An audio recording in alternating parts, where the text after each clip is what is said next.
başın ben oğluyum kadın kıza senin kadın kız. Emirdağ değirmenin döndü mü?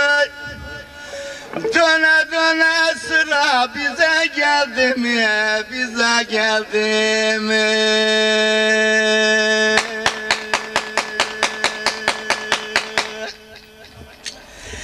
Kıyı köyden yara dönür gelmişler.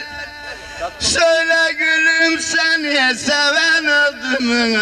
Seven öldü mü?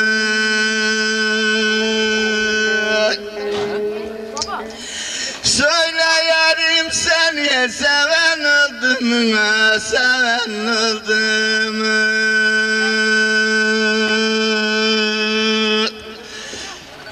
Çok değerli misafirler, hepinize saygılar sunarım. Muhabbetiniz şen olsun. Sağ olun, var olun.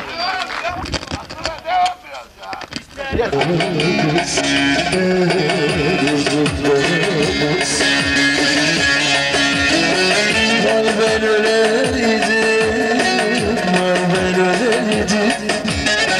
Yar ben öleydim, var ben öleydim. Görmeyeceğim gözlerini göremez. Duymayacağım seslerini göremez. Bana yardan geçti derler, salak mı geçilir